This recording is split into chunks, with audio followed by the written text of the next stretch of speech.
Then the prophet continued to ascend the layers of sky with Jibril. Again, permission was sought to enter, and the angelic guards were delighted and welcomed the messenger of Allah. At the second sky, he met the maternal cousins, the prophets Isa and Yahya. At the third sky, the prophet met the prophet Yusuf, whom he described as having been given half of beauty. The messenger of Allah had himself been blessed with all beauty. At the fourth sky, the prophet met the prophet Idris, whose soul was taken there. At the fifth sky, he met the prophet Harun, and in the sixth sky, he met Prophet Harun's younger brother, the prophet Musa. Some narrations mention that Musa was seen crying, and a voice was heard saying, "What makes you cry?" He said, "My Lord, this is a young man whom you have sent after me as a prophet, and his ummah will enter paradise in greater numbers than my ummah." At the seventh sky, the prophet met his greatest ancestor, the prophet Ibrahim, who was reclining his back against Al-Bayt al-Mamur. And there enter into it 70,000 angels every day, never to return to it again. It is the heavenly Kaaba directly above the one on earth. Like Adam, Ibrahim greeted the prophet saying, "Welcome, O pious prophet and pious son."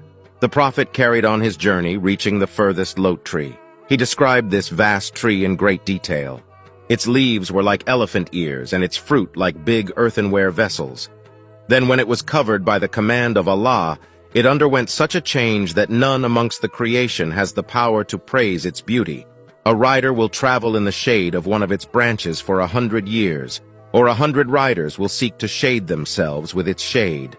The tree is surrounded with golden butterflies. He further said, "Many colors had covered it which I do not know. They were indescribable." He also stated that there terminates everything that ascends from the earth and everything that descends from above. Then he continued ascending. The prophet was brought into the divine presence, the ultimate source of strength and relief. It is impossible to imagine the beauty of this scene, or how loved, honored, and humbled the prophet must have felt. We do not know a great deal about what was privately discussed between Allah and his beloved, with Allah simply stating, "Then Allah revealed to his servant what he revealed." The Noble Quran 53:10. The prophet mentioned, "Then Allah revealed to me what he revealed to me, and then he made obligatory for me 50 prayers every day and night." It was here that Allah gave this ummah the gift of compulsory salah, a daily source of strength to Muslims, because it gives us the opportunity to communicate with Allah and draw closer to him. We know through the Prophet Musa's intervention and advice that 50 prayers were eventually reduced to 5, but still rewarded as 50. Praise be to Allah. Then the Prophet was taken back down to the blessed Masjid al-Aqsa and returned to Makkah on the Buraq. As he was transported home, he saw various caravans heading towards Makkah, which he would later describe to the Quraysh as proof that he really had made this miraculous journey.